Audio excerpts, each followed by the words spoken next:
In continuation of understanding the respiration in plants, in the next part, what are the general features of respiration in plants?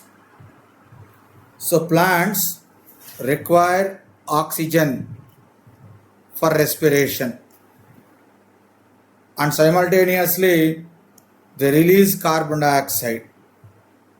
They release carbon dioxide.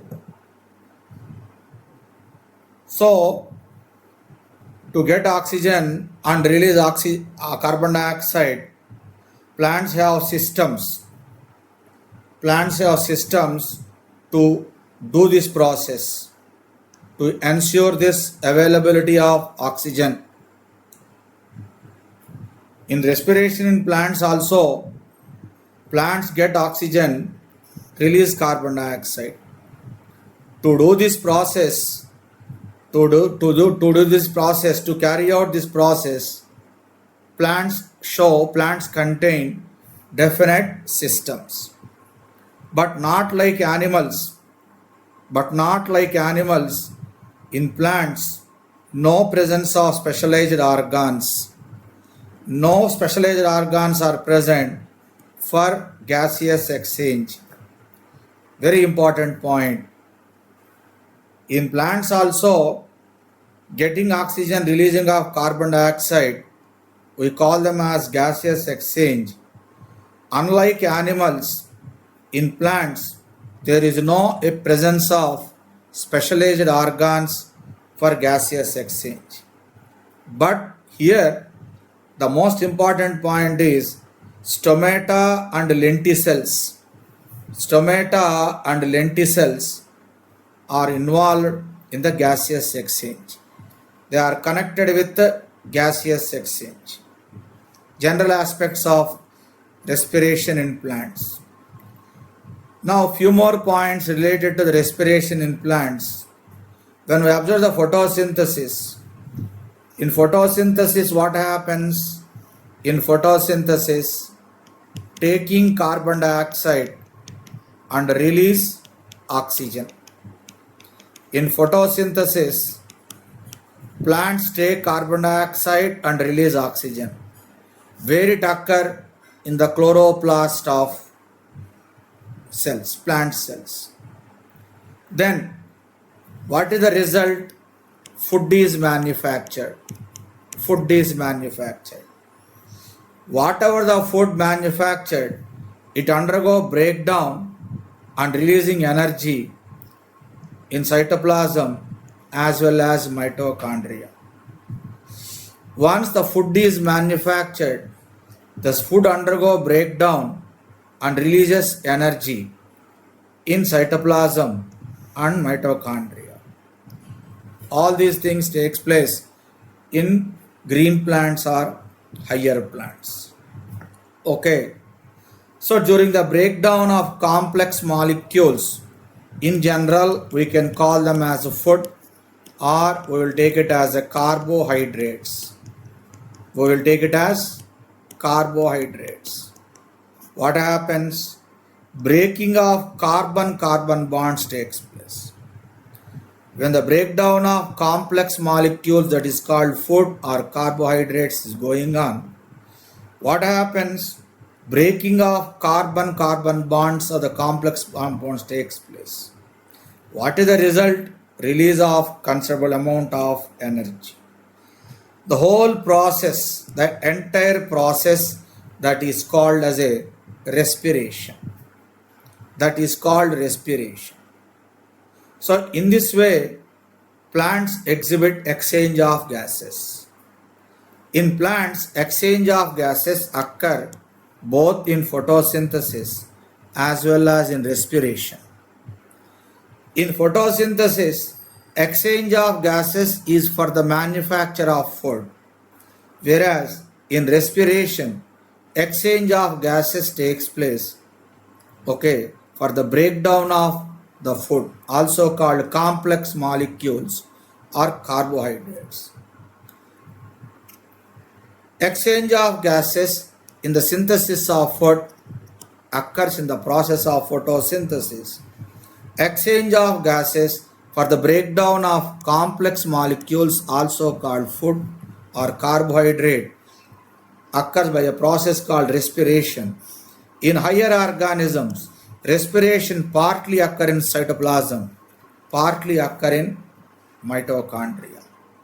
Now, here the point we have to understand why plants are getting oxygen even they are doing photosynthesis. So we have a doubt that photosynthesis releases oxygen. Plants utilize that oxygen for the entire process of respiration? No, not at all. There are several reasons. Why plants can get oxygen without any presence of respiratory organs. There are several reasons. What are those reasons? Now we will understand. First reason. What is the first reason? Every part of the plant takes care of its own gas exchange needs. That means getting oxygen and releasing carbon dioxide. Whether it is a root or a stem or a leaf or a flower or a fruit, whatever it is, every plant part takes care of its interest in the exchange of gases as they require.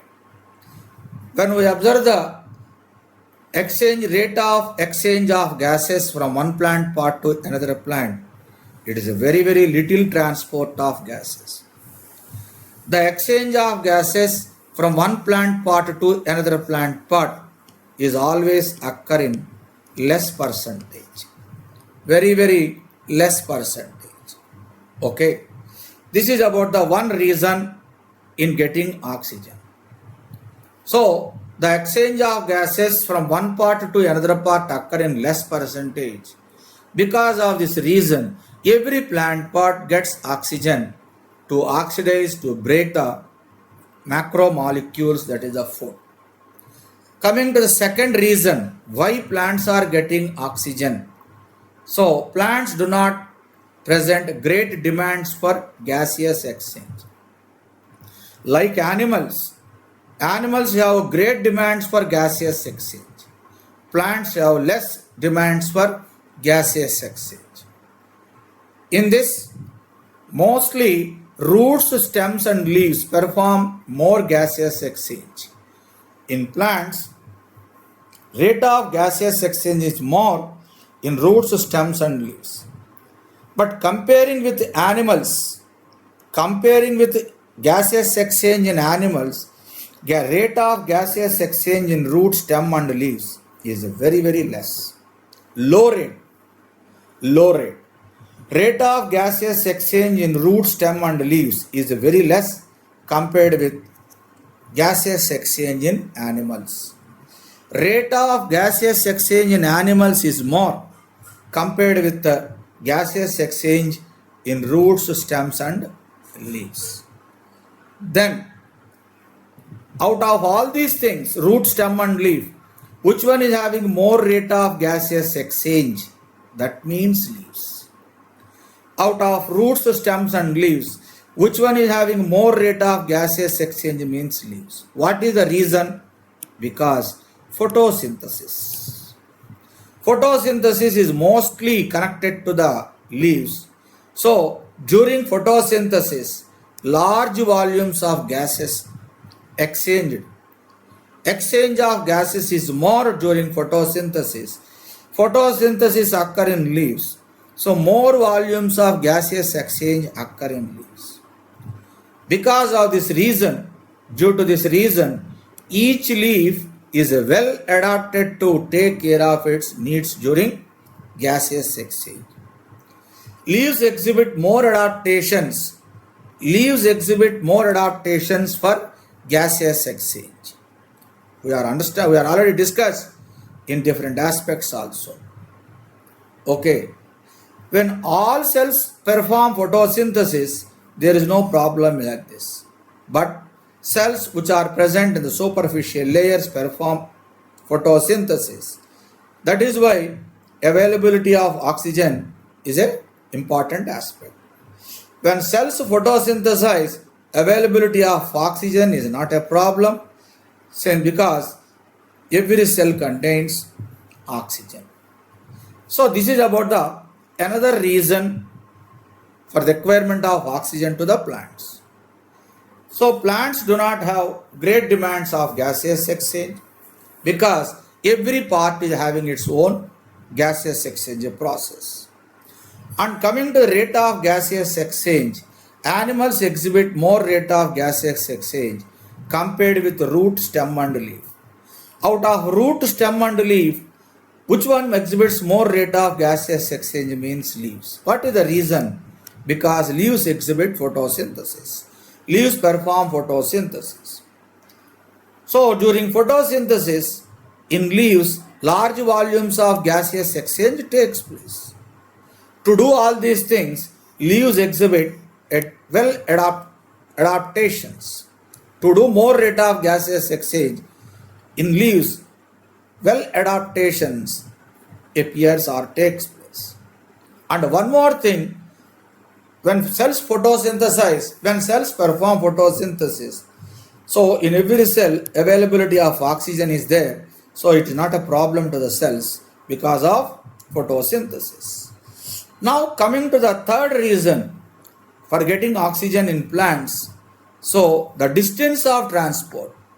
In plants, the distance of transport is not that much great.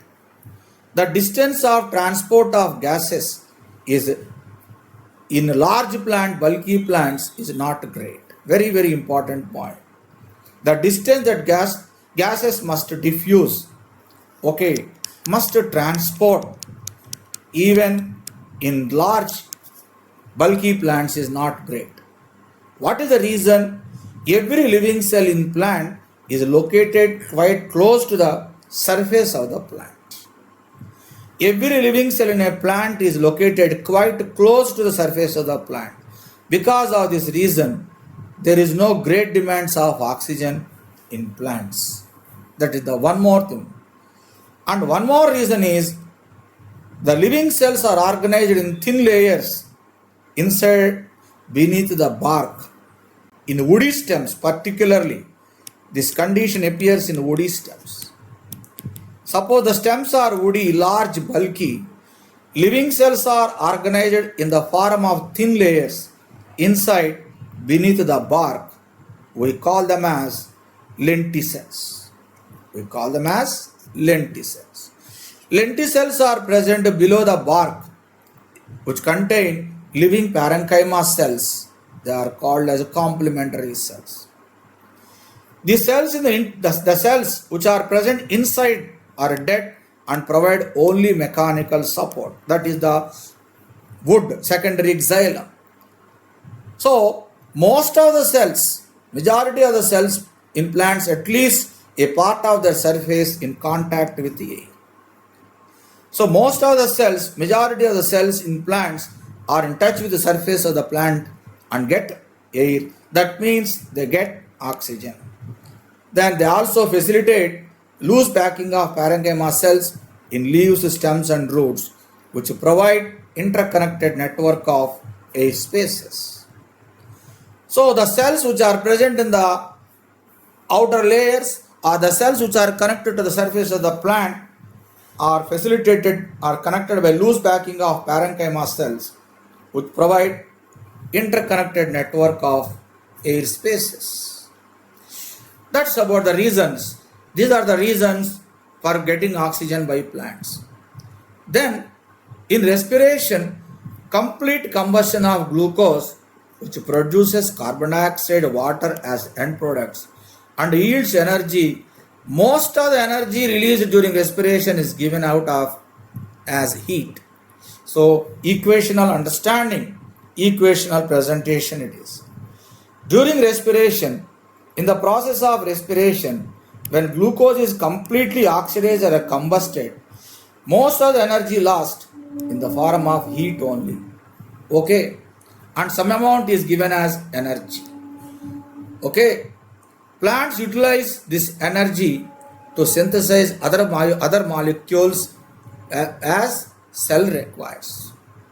So, whatever the energy liberated, some amount of energy is liberated in the form of heat, some amount of energy is stored in the form of ATP. This ATP is utilized to synthesize other molecules that cell requires. So, plants developed a strategy to catabolize the glucose molecule in such a way that all liberated energy not lost in the form of heat.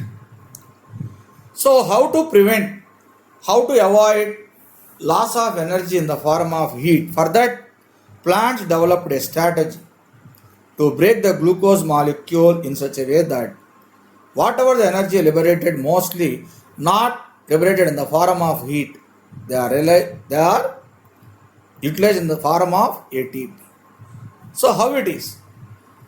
Plant oxidize glucose not in one step, but in several small steps, enabling some steps, allowing some steps to be just large enough such that energy released, which is linked to ATP synthesis.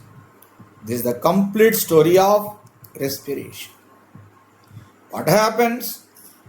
Oxidation of glucose occur in several steps. Oxidation of glucose occur in several steps. Some steps are very, very large. Some steps are very, very small.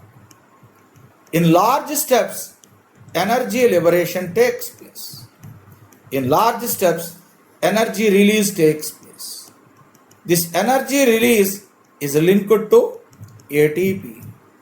This energy release linked to ATP, automatically ATP synthesis takes place. For that, respiration takes place. This is the story of respiration.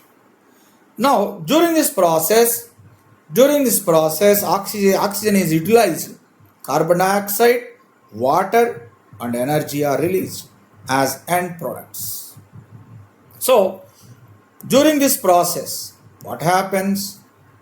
Oxygen is utilized, carbon dioxide is released. Along with carbon dioxide, water and energy also released as end products. Okay?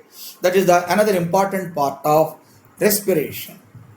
Coming to respiration, it is a combustion process, combustion reaction, which requires oxygen. Respiration is a combustion process. We can also take it as oxidation process, which requires oxygen. But the point is, the first cells which appear on